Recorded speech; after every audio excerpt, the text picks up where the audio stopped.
இந்த கருங்குருவை அரிசிக்கு இருக்கு.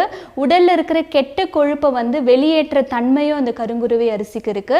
ரத்தத்தை சுத்திகரித்து ரத்த சிவப்பணுக்களின் எண்ணிக்கையை வந்து அதிகப்படுத்துற தன்மையும் இந்த கருங்குருவை அரிசிக்கு இருக்கு.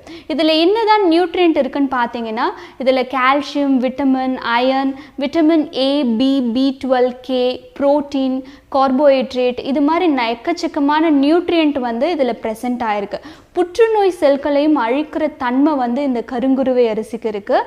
1817ஆம் ஆண்டு என்ன ஆயிருக்குன்னா, காலரா நோயினால் நிறைய மக்கள் வந்து பாதிப்படைஞ்சிருக்கிறாங்க.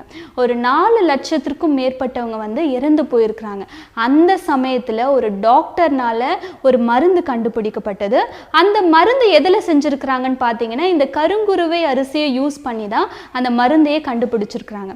அது கொஞ்சம் கொஞ்சமாக சாப்பிட அந்த காலரா நோயே வந்து சரியாயிடுச்சு. அதனால் இப்போ ரீசெண்டாக வந்திருக்கிற